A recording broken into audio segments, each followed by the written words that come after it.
Hello students, मैं अंजलि पयाल स्वागत करती हूँ आपका आईसीटी वर्चुअल क्लास देहरादून में। कैसे हैं आप सब लोग? उम्मीद करती हूँ आप सब लोग अच्छे होंगे और अपनी लाइफ में बहुत बेहतर कुछ कर रहे होंगे। आज हम बात कर रहे हैं क्लास 10th के साइंस की, जिसमें हमारा चैप्टर 4 चल रहा है carbon and it's compounds. Carbon एवं उसके यौगिकों की बात हम यहाँ पर कर रहे हैं और अपने इस सेशन में, जैसे हमने लास्ट सेशन में क्वेश्चन आंसर्स देखे थे, इस सेशन में भी हम क्वेश्चन आंसर्स लेके चलेंगे। होपफुली लास्ट के सेशन के क्वेश्चन आंसर्स को आपने अच्छे से रिवाइज किया होगा और घर पे जाके पढ़ा होगा। ठीक है, तो अभी कुछ और क्वेश्चन को यहाँ पर हम देखेंगे। चलिए, तो वन वर्ड क्वेश्चन आंसर्स आपके हो गए थे।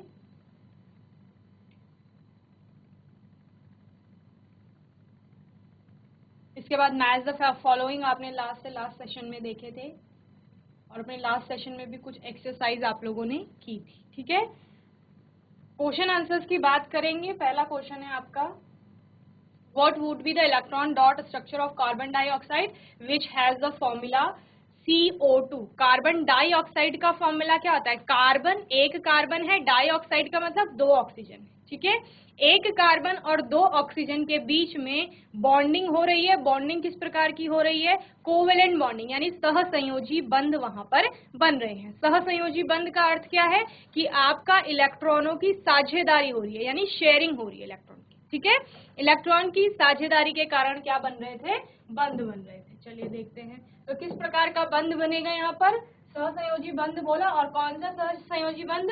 द्विसहसंयोजी बंध, C डबल बॉन्ड O और C डबल बॉन्ड O। ठीक है, इस प्रकार का बंध यहाँ पर बनेगा। इसका मतलब क्या है? दो दो इलेक्ट्रॉनों की साझेदारी हो रही है। दो इलेक्ट्रॉन कार्बन भी दे रहा है और दो इलेक्ट्रॉन आपके ऑक्सीजन भी दे रहा है। टोटल कितने हो गए? 4 इलेक्ट्रॉन। एक बॉन्ड जो होता है वो आपका पेयर ऑफ इलेक्ट्रॉन की शेयरिंग करता है, यानी एक इलेक्ट्रॉन एक एटम का होगा। जिन दोनों के बीच में बॉन्डिंग हो रही है उनमें से एक इलेक्ट्रॉन एक का होगा और दूसरा जो इलेक्ट्रॉन होगा वो दूसरे एटम का होगा। क्लियर?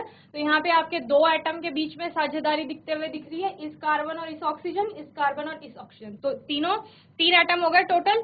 तो कार्बन में 4 इलेक्ट्रॉन आउटर मोस्ट में, ऑक्सीजन में कितने होते हैं? 6, वैलेंसी होती है 2, 2 इलेक्ट्रॉन और चाहिए होते हैं उसको। तो इस प्रकार से ऑक्सीजन के हो गए टोटल 6 इलेक्ट्रॉन और कार्बन के हो गए आपके 4 इलेक्ट्रॉन। अब बॉन्ड किस प्रकार बनेगा? इस प्रकार। अब इस ऑक्सीजन के 8 इलेक्ट्रॉन पूरे हो गए, इस ऑक्सीजन के भी पूरे हो गए, अष्टक जिन्हें हम बोलते हैं ऑक्टेट। बात करेंगे कार्बन की, तो ये रेड कलर के 4 तो इसके अपने इलेक्ट्रॉन थे, 2 ये इस ऑक्सीजन के साथ लेगा और 2 टोटल इसके भी क्या हो गए? 4। तो इस प्रकार की क्या हो रही है? साझेदारी हो रही है यहाँ पे, और साझेदारी के कारण क्या फॉर्म हो रहे हैं आपके? ये डबल बॉन्ड फॉर्म हो रहे हैं। तो आपको दिख रहा है एक बॉन्ड में 2 इलेक्ट्रॉन जुड़े, एक बॉन्ड से 2 इलेक्ट्रॉन जुड़े हुए, एक बॉन्ड से 2 इलेक्ट्रॉन जुड़े हुए। क्लियर? तो होपफुली इतना आपको समझ आ गया होगा। इसमें CO2 N2 का हमने देखा था किस प्रकार होता है। इस प्रकार आप किसी भी मॉलिक्यूल का, किसी भी कंपाउंड में जिस प्रकार से इलेक्ट्रॉनों की शेयरिंग हो रही है, बॉन्डिंग हो रही है, वहां पर उनके लिए इलेक्ट्रॉन डॉट स्ट्रक्चर यानी कि इलेक्ट्रॉन बिंदु संरचना बना सकते हैं। ओके, चलिए जल्दी से नोट करेंगे इसे।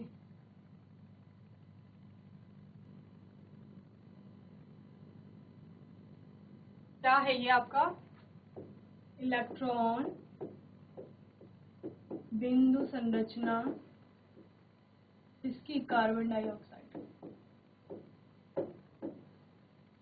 चलिए नेक्स्ट क्वेश्चन देखते हैं। नेक्स्ट क्वेश्चन है आपका, what would be electron dot structure of sulphur which is made up of 8 atom of sulphur. क्या कहा जा रहा है? What would be electron dot structure. Electron dot structure यानी इलेक्ट्रॉन बिंदु संरचना क्या होगी? किसकी? सल्फर की। विच इज, जो कि है, किससे बना हुआ? 8 एटम्स ऑफ सल्फर, जो कि 8 सल्फर के परमाणुओं से मिलकर के बना हुआ है। क्लियर है? चलिए तो बनाइए 8 सल्फर के एटम इस प्रकार से जुड़े हुए हैं। ओके, तो आपका 1 2 3 4 5 6 7 8 8 सल्फर के एटम हैं और इलेक्ट्रॉन डॉट स्ट्रक्चर इस प्रकार से होगा। ओके, सल्फर में आपके 6 इलेक्ट्रॉन दिख रहे हैं, सबके 6 इलेक्ट्रॉन, और दूसरे के भी 6 है, इसके भी 6, तो वो किस प्रकार से बॉन्डिंग कर रहा है, सिंगल सिंगल बॉन्ड बना रहा है, यानी कि आपका दोनों साइड को एक एक इलेक्ट्रॉन अपने दे रहा है।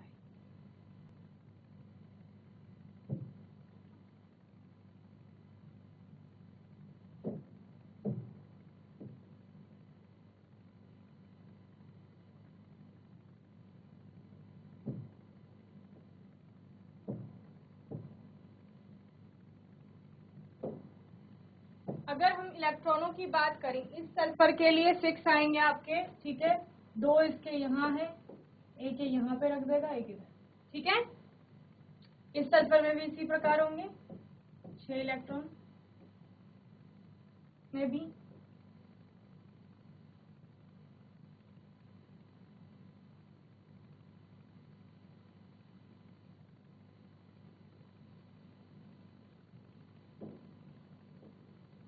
अब बात करेंगे इस सल्फर की, तो इसमें भी 1 2 3 4 1 2 5, ओके। यहाँ पर भी 1 2 3 4 5 और 6, ये भी ऐसे होंगे 1 2 3 4 5 6, ओके। इस वाले पे भी होंगे 1 2 3 4 5 6। वे आपको दिख रहे हैं सबके 6 इलेक्ट्रॉन, और इलेक्ट्रॉन बिंदु संरचना किस प्रकार, इनमें अब बॉन्डिंग हो रही है, इस सल्फर और इस सल्फर के बीच। ये आपने देखे 2 सल्फर के बीच में ये सिंगल बॉन्ड, तो यानी ये वाला बॉन्ड जो फॉर्म होगा, ठीक है। तो किस प्रकार यहाँ पर बॉन्डिंग होगी वो देखिए। इस सल्फर के लिए आपके टोटल हमें कितने बनाने हैं, 8 इलेक्ट्रॉन बनाने। कितने आ गए आपके इसमें, 8 हो गए पूरे, ठीक है। इस वाले सल्फर की बात करेंगे तो इसके लिए भी हमें क्या बनाने, 8 इलेक्ट्रॉन बनाने। इस सल्फर में भी, ये वाला सल्फर है, इसमें भी, इस वाले सल्फर के लिए भी, सारे सल्फर में इसी प्रकार से 8-8 इलेक्ट्रॉन आप कंप्लीट कर लो, ओके।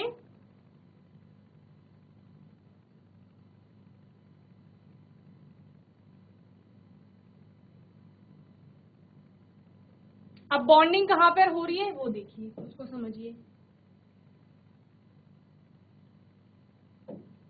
यहाँ पर बॉन्डिंग हो रही है और ये बॉन्डिंग हो रही है, रेड और ब्लैक जहां पर एक साथ दिख रहे हैं उनके बीच बॉन्डिंग हो रही है, ये वाली बॉन्डिंग हो रही है, यहाँ पर बॉन्डिंग हो रही है, यहाँ पर बॉन्डिंग हो रही है, यहाँ पर, ठीक है। यही इन इलेक्ट्रॉनों के यहाँ पर जो बॉन्डिंग हो रही है, इसका मतलब एक इलेक्ट्रॉन इस सल्फर का है, एक इसका है, एक इसका है, एक इसका है, एक इसका है, इसका है, इस प्रकार से बॉन्डिंग हो रही है।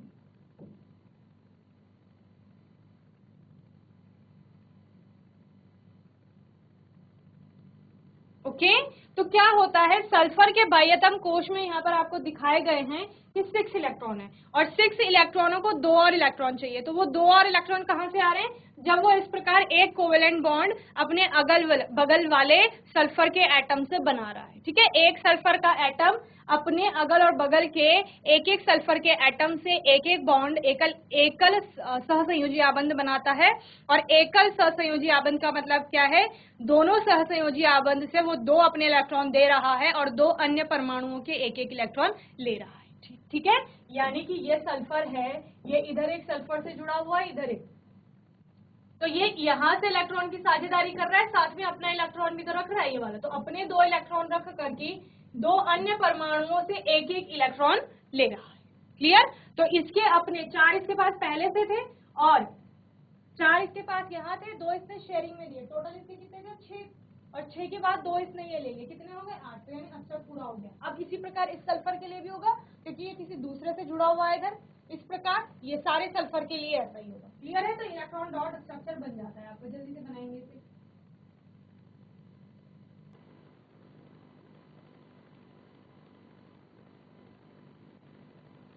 चलिए नेक्स्ट क्वेश्चन देखते हैं। क्वेश्चन नंबर 3 है आपका, what will be the formula and electron dot structure of cyclopentane. Cyclopentane, cyclopentane से क्या समझते हैं? साइक्लिक मैनर में एक चक्र में आपका पेंटेन यानी 5 कार्बन परमाणु जुड़े हुए हैं और उन कार्बन की संयोजकता को पूरा करने के लिए उनके साथ हाइड्रोजन भी जुड़ा हुआ होगा। ओके, क्लियर है? चलिए, साइक्लोपेंटेन सबसे पहले बात करते हैं, साइक्लोपेंटेन आपका होगा किस प्रकार। ठीक है, तो साइकिल में एक चक्र के रूप में आपके कार्बन परमाणु जुड़े हुए हैं, तो हम कार्बन परमाणु का एक चक्र बना लेते हैं। ये साइक्लिक मैनर में पेंट का मतलब क्या है? 5 कार्बन जुड़े हुए हैं। अब इन 5 कार्बन की संयोजकता को पूरा कौन करेगा? हाइड्रोजन। एक कार्बन के लिए 4 वैलेंसी, तो यानी कि 2 और हाइड्रोजन जुड़ेंगे। इस प्रकार 2 तो ये 2 बंद तो पहले से ही हैं जो अपने आसपास के कार्बन के परमाणु से बना रहा है, फिर 2 उसको क्या चाहिए? हाइड्रोजन।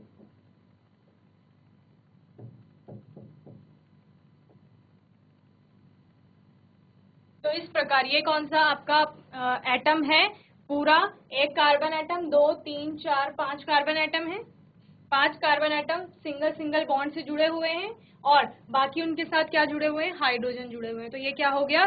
साइक्लोपेंटेन हो गया आपका। अब इसके लिए क्या बनाना है?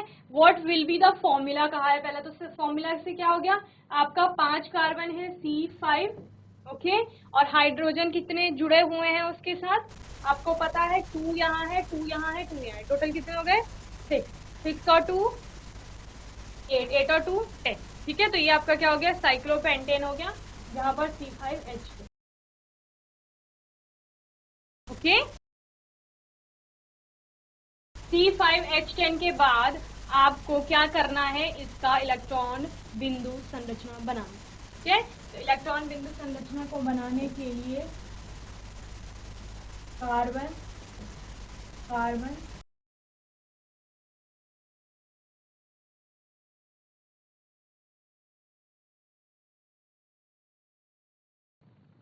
इसके बाद कार्बन से कौन जुड़ा हुआ होगा? हाइड्रोजन जुड़े हुए हैं अलग अलग, तो एक हाइड्रोजन यहाँ होगा, एक हाइड्रोजन यहाँ होगा,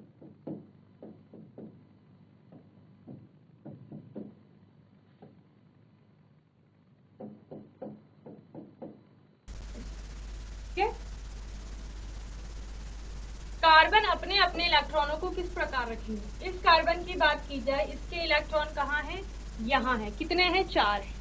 ठीक है, अपने एटम के अंदर है। तो ये एक इलेक्ट्रॉन क्या बन रहा है? सिंगल बॉन्ड इस कार्बन के साथ बन रहा है, यानी एक इलेक्ट्रॉन ये इसको देगा साझेदारी के लिए। ठीक है, एक किसको दे रहा है? इस सामने वाले को। एक इलेक्ट्रॉन फिर ये इस हाइड्रोजन के लिए है और एक इस हाइड्रोजन के लिए। इसी प्रकार से सारे कार्बन के आप 4 हाइड्रोजन लगा देंगे। ठीक है, चलिए बनाइए जल्दी से। एक इसके लिए, एक इसके लिए, एक इसके लिए, मतलब साझेदारी। ठीक है, एक इसके पास। तो इस कार्बन क्या भी होगा? एक ये हो गया, एक इधर होगा, एक इधर हाइड्रोजन के लिए होगा, एक इधर वाले कार्बन के लिए। ठीक है, इसका भी इसी प्रकार होगा।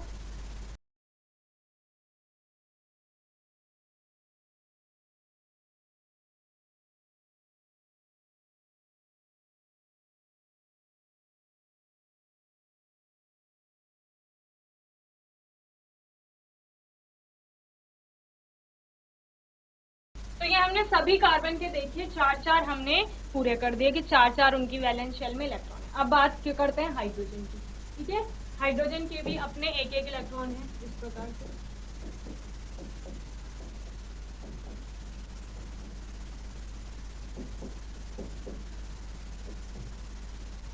ओके, अब बनाइए संरचना, बिंदु संरचना। सबसे पहले इस कार्बन की बात करेंगे, तो इसके 1 2 3 4 तो इसके पहले से ही थे।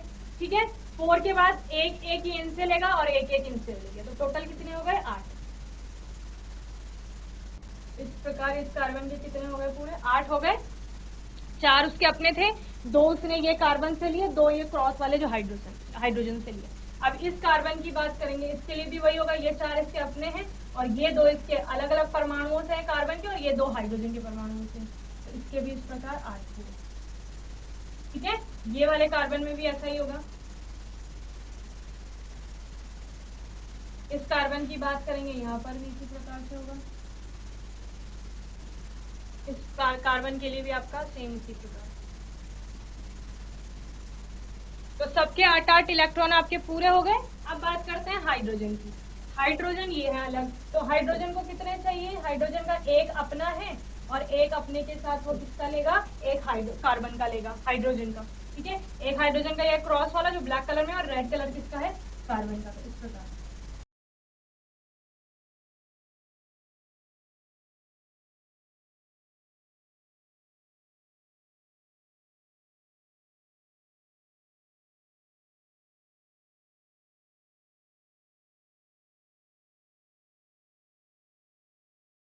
तो ये क्या हो गई? ये इलेक्ट्रॉन बिंदु संरचना हो गई। इसको आप और अच्छे से ड्रॉ कर सकते हैं पूरा।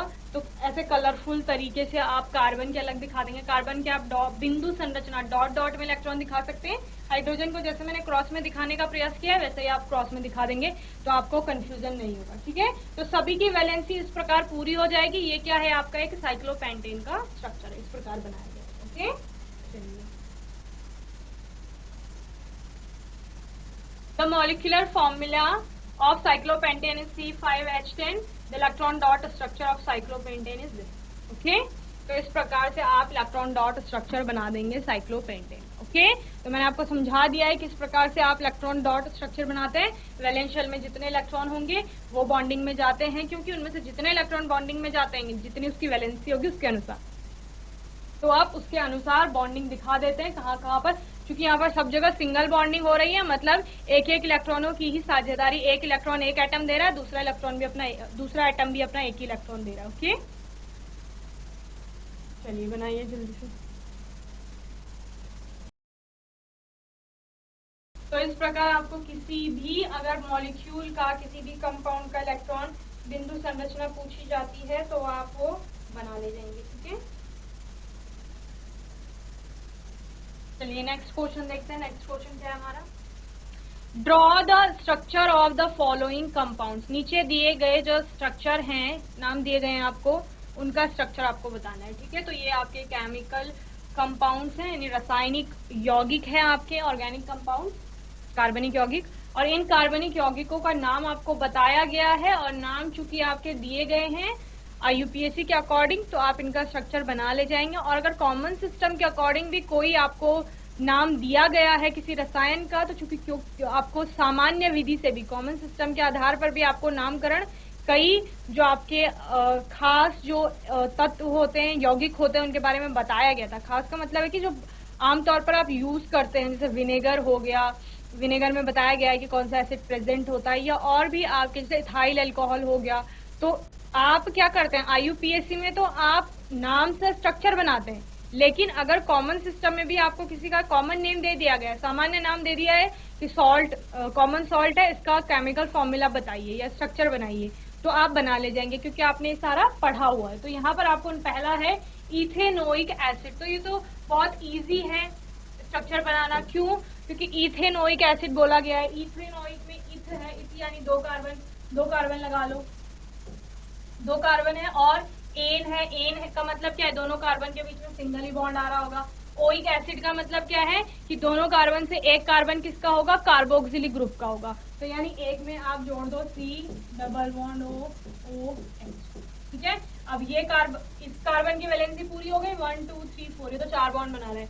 इसकी बात करेंगे, ये एक यहाँ से जुड़ा है, बाकी 3 आप हाइड्रोजन जोड़ दीजिए। तो यानी कि CH3COOH क्या होता है? आपका इथेनोइक एसिड होता है। पहला हो गया क्लियर, ये फर्स्ट है। दूसरा है ब्रोमोपेंटेन। ब्रोमोपेंटेन में आपको ध्यान रखना है, पेंट का मतलब क्या है? 5 कार्बन, एन का मतलब पांचों कार्बन सिंगली बॉन्डेड। तो जोड़ लीजिए 1 2 3 4 5, 5 कार्बन। और इस ब्रोमोपेंटेन लिखा है, तो यानी एक पहले वाले कार्बन से आप Br जोड़ देंगे। तो यहाँ पर आप क्या जोड़ दिया आपने? ये Br जोड़ दिया। ओके, बाकी कार्बनों की वैलेंसी हाइड्रोजन से पूरी कर देंगे। ये कार्बन की वैलेंसी 4, तो हाइड्रोजन हाइड्रोजन। यहाँ पर 2 बॉन्डिंग हाइड्रोजन से होगी, यहाँ पर भी 2 बॉन्ड हाइड्रोजन से बनेंगे, यहाँ पर भी 2 हाइड्रोजन से बनेंगे, यहाँ पर 3 बनेंगे, क्योंकि एक तो कार्बन के साथ है, बाकी 3 पोजीशन पे आपका हाइड्रोजन। तो ये क्या हो गया? ब्रोमोपेंटेन हो गया। ठीक है, अब क्या है? ब्यूटेनोन। ब्यूट का मतलब क्या है? 4 कार्बन, एन का मतलब singly bonded, 4 carbon singly bonded है।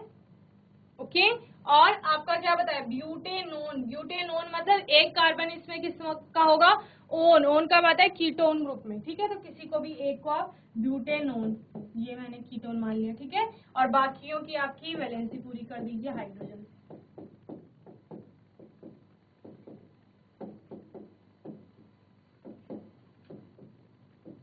तो ये आपका थर्ड हो गया ब्यूटेनोन। फोर्थ है आपका हेक्सेनल। हेक्सेनल में आपके 6 कार्बन है, तो 6 कार्बन सिंगली बॉन्डेड।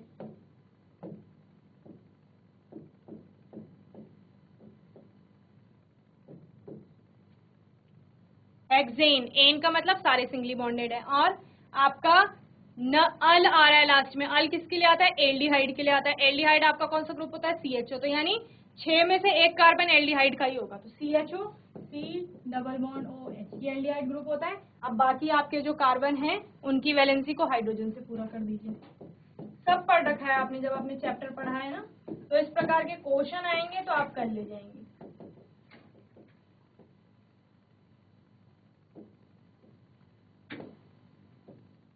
ये हो गया हेक्सेनल, ठीक है। तो ये आपका first ethanoic acid, second bromopentane, third butanone, fourth hexane. Clear. तो इस प्रकार कोई भी अगर आपको मॉलिक्यूल का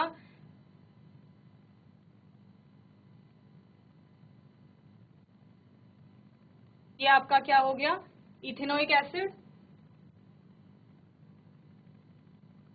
ये हो गया ब्रोमोपेंटेन, ब्यूटेनोन, हेक्सेनल। क्लियर। चलिए बनाइए स्ट्रक्चर। तो ये Br आप इससे जोड़ लो चाहे इससे जोड़ लो, कोई उससे डिफरेंस नहीं आएगा। यहाँ पर आपने डबल बॉन्ड और नीचे लगा दिया ऊपर लगा दिया, उससे कोई डिफरेंस नहीं आएगा आपके मॉलिक्यूल में और उसके नामकरण। ओके, चलिए बनाइए जल्दी।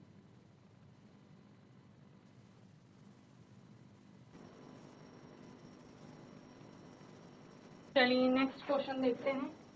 नेक्स्ट क्वेश्चन है, how would you name the following compound. जितने आपको यहाँ पर कंपाउंड दिए गए हैं उनका आपको क्या करना है, कंपाउंड को नाम देना है। यानी नॉमेनक्लेचर जो आपने सीखा था वो यहाँ पर हम देखेंगे, ठीक है। नामकरण करना है। पहला है आपका CH3 CH2 Br। तो आपके 2 कार्बन है यानी इथ कहा जाएगा। दोनों कार्बन सिंगल बॉन्ड से जुड़े हुए हैं यानी इथेन। और Br जो कि हेलोजन है आपका, ये कहाँ जाता है, प्रीफिक्स में जाता है, तो ब्रोमो इथेन इसका नाम हो जाएगा, ठीक है। सेकंड क्या है आपका, HCHO है। H ये CHO ग्रुप हो गया आपका यानी एल्डिहाइड, और ये H, तो ये कौन सा आपका मीथेनल है ये कंपाउंड, ठीक है, जिसको आप क्या कहते हैं, फॉर्मल्डिहाइड भी कहते हैं।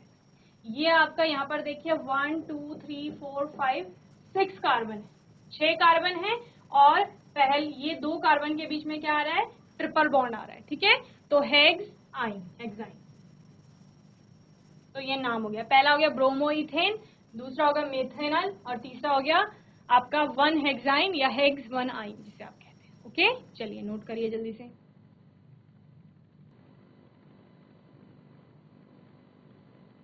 चलिए, तो इस प्रकार किसी भी कंपाउंड का अगर आपको नॉमेनक्लेचर नाम पूछा जाता है तो आप वो कर ले जाते हैं क्योंकि रूल्स आपको अच्छे से पता है, ठीक है।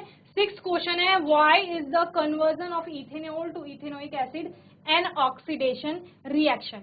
इथेनॉल क्या होता है, CH3CH2OH, ठीक है। और इससे क्या बन गया, इथेनोइक एसिड बन गया यानी CH3COOH बन गया, ठीक है। तो यहाँ एक ऑक्सीजन था, यहाँ 2 ऑक्सीजन आ गए, तो एक और ऑक्सीजन यहाँ पर जुड़ती है। आपको पता है वो ऑक्सीजन कहाँ से आ रही थी, KMnO4, जब आप क्या ले रहे थे, आपका ऑक्सीडाइजिंग एजेंट ले रहे थे, या उसके अलावा कोई भी आप ऑक्सीडाइजिंग एजेंट ले लेते हैं। तो आप क्या देखते हैं कि ऑक्सीडाइजिंग एजेंट क्या करता है, वहां पर ऑक्सीजन को देने का काम करता है और उसकी वजह से ऑक्सीडेशन अभिक्रिया यानी ऑक्सीकरण अभिक्रिया, कौन सी अभिक्रिया हो रही है यहाँ पर, ऑक्सीकरण। यानी ऑक्सीकरण क्या कहती है कि आपकी ऑक्सीजन जुड़ रही है यहाँ पे, ठीक है, या ऑक्सीजन की प्रेजेंस में रिएक्शन हो रही है। So conversion of ethanol into ethanoic acid is an oxidation reaction, okay, because addition of oxygen to a substance is called oxidation. क्योंकि जब किसी भी सब्सटेंस से, किसी भी आपके रिएक्टेंट से ऑक्सीजन जुड़ती है, किसी भी पदार्थ से ऑक्सीजन जुड़ती है, तो उसको क्या कहा जाता है, ऑक्सीडेशन कहा जाता है, यानी कि ऑक्सीकरण कहा जाता है। ठीक है, ऑक्सीकरण का मतलब एडिशन ऑफ ऑक्सीजन, यानी ऑक्सीजन का संयोग जिसे आप कहते हैं। ठीक है, ऑक्सीजन जुड़ रही है यहाँ पर, तो अल्कोहल में ऑक्सीजन जुड़ रही है, उसकी वजह से क्या बन रहा है आपका, कार्बोक्सिलिक एसिड बन रहा है। ठीक है, अल्कोहल इथाइल अल्कोहल से क्या बन रहा है, इथेनॉल से क्या बन रहा है, इथेनोइक एसिड बन रहा है। Okay, so it is called oxidation. Here oxygen is added to ethanol. यहाँ क्या हो रहा है, इथेनॉल से ऑक्सीजन जुड़ रही है by oxidizing agent. किसके द्वारा, जो आपका ऑक्सीडाइजिंग एजेंट है कोई। ठीक है, ऑक्सीकारक जिसे आप कहते हैं, उसकी उपस्थिति में, लाइक एल्कलाइन पोटेशियम परमैंगनेट, यानी कि आपका जो क्षारीय KMnO4 है। ठीक है, वो हो सकता है, और एसिडिफाइड, और क्या हो सकता है आपका अम्लीय पोटेशियम डाइक्रोमेट।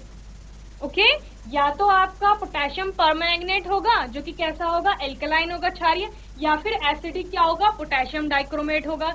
इनकी उपस्थिति के कारण, चूंकि ये क्या है, ऑक्सीकारक हैं, इनकी उपस्थिति के कारण आपका क्या हो रहा है, जो ये अल्कोहल है इसमें एक और ऑक्सीजन जुड़ रही है, और ये अल्कोहल आपका किस में कन्वर्ट हो रहा है, इथेनोइक एसिड में कन्वर्ट हो रहा है। ठीक है, सो यहाँ पर जो भी आपकी, हमने इससे पहले जब मैच द फॉलोइंग देखे थे तो वहां पर भी हमने यही वाला एग्जाम्पल देखा था ऑक्सीडेशन रिएक्शन का, जहां पर ऑक्सीकरण हो रहा था और किसकी उपस्थिति के कारण हो रहा था, आपका KMnO4 की उपस्थिति के कारण हो रहा था। क्लियर है, तो समझ गए क्या पूछा था, कन्वर्जन हो रहा है और इसको ऑक्सीडेशन कहा जा रहा है। क्यों कहा जा रहा है, क्योंकि ऑक्सीजन जुड़ रही है अल्कोहल के साथ और इथेनोइक एसिड बन रहा है, और ये ऑक्सीडेशन कहाँ से जुड़ रही है, क्योंकि वहां पर आपका कोई ना कोई ऑक्सीडाइजिंग एजेंट, ऑक्सीडाइजिंग रिएजेंट या ऑक्सीडाइजिंग एजेंट, ऑक्सीकारक जिन्हें कहते हैं, वो उपस्थित रहते हैं। क्लियर, चलिए जल्दी से नोट करिए आंसर।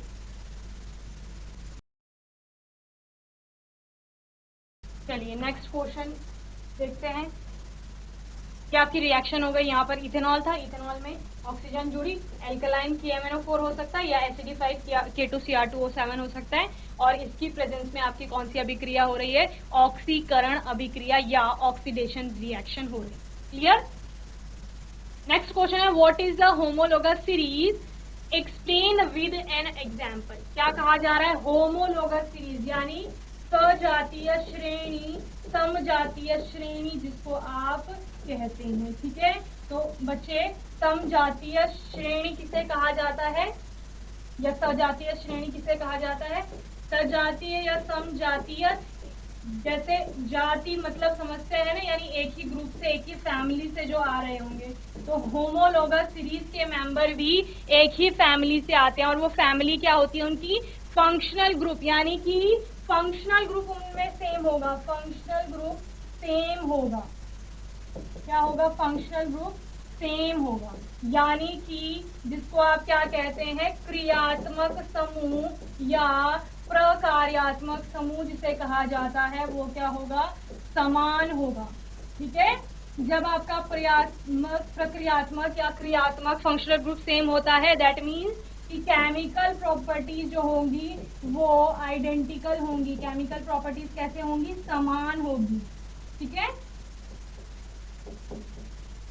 रासायनिक गुण जिन्हें आप कहते हैं, ठीक है, वो समान होंगे। फिजिकल प्रॉपर्टीज आपकी चेंज हो जाती है क्योंकि नंबर ऑफ कार्बन एटम्स में या कार्बन की श्रृंखला में आपका चेंज आता है, मॉलिक्यूलर मास में चेंज आएगा, इस वजह से आपके फिजिकल प्रॉपर्टी में चेंज आएगा। तो होमोलोगस सीरीज क्या हो गई, ऐसी सीरीज जहां पर जो आपके मेंबर्स हैं वो एक के बाद दूसरा जो मेंबर आएगा वो एक CH2 यूनिट का उनमें अंतर पाया जाता है। जैसे मैं सिंपल एल्केन सीरीज की बात करूं, ठीक है, ये आपकी सबसे सिंपल कार्बनिक यौगिक की सीरीज है एल्केन। यहाँ पर पहला मेंबर क्या है आपका CH4 मीथेन, इसके बाद मीथेन का मतलब क्या है, मिथ एक कार्बन है और 4 हाइड्रोजन है, सिंगल बॉन्ड है।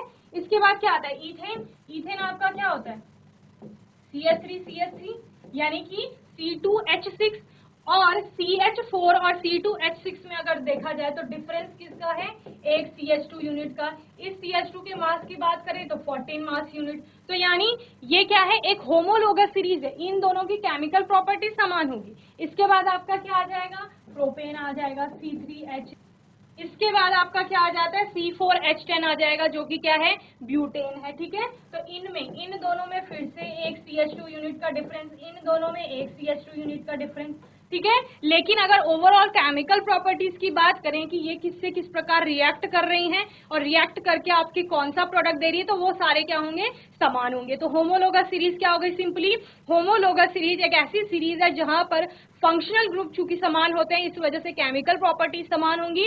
अंतर आपके मेंबर्स में किस में आता है, एक के बाद जो दूसरा मेंबर आएगा उनके बीच में एक CH2 यूनिट यानी कार्बन श्रृंखला में अंतर आता है, कार्बन श्रृंखला की जो लंबाई होगी उसमें अंतर आएगा। और जब आप मॉलिक्यूलर मास की बात करते हैं तो एक फर्स्ट मेंबर के बाद अगर सेकंड मेंबर को देखें तो इन दोनों के मॉलिक्यूलर मास में 14 मास यूनिट का डिफरेंस आता है, यानी मीथेन का मॉलिक्यूलर मास आपका इस इथेन के मॉलिक्यूलर मास से 14 मास यूनिट कम होगा। ठीक है, इसका मास यूनिट निकालेंगे और इसका मास यूनिट निकालेंगे, इसका मॉलिक्यूलर मास और इसका मॉलिक्यूलर मास कैलकुलेट करेंगे तो दोनों में 14 का डिफरेंस आएगा। क्लियर, उसके बाद इथेन और प्रोपेन में भी वही आएगा और यहाँ पर प्रोपेन और ब्यूटेन में वही आएगा। ब्यूटेन के बाद आपका पेंटेन, हेक्सेन, इस प्रकार एक के बाद जो दूसरा है लगातार क्रम में उनमें CH2 यूनिट का डिफरेंस आ रहा है। क्लियर, इसी प्रकार आप अल्कोहल की सीरीज ले सकते हैं, एल्डिहाइड की ले सकते हैं। तो अल्कोहल में आपका क्या आ जाएगा, मीथेनॉल, इथेनॉल, प्रोपेनॉल, और एल्डिहाइड में आएगा मीथेनॉल, इथेनॉल, प्रोपेनॉल। ऐसे ही कार्बोक्सिलिक की होमोलोगस सीरीज होगी। सारे फंक्शनल ग्रुप की अपनी अपनी होमोलोगस सीरीज होंगी। क्लियर है, तो इतना होपफुली आपको समझ आ गया होगा।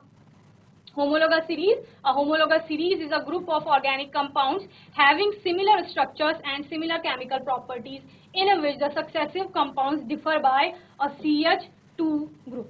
Clear? तो ये आपका क्या हो गया, सजातीय श्रेणी यानी कि होमोलोगस सीरीज हो गई। क्लियर, तो होपफुली आज के सेशन में हमने जितने क्वेश्चन आंसर्स देखे वो आपको अच्छे से समझ में आए होंगे। इनको आपको अच्छे से रिवाइज करना है।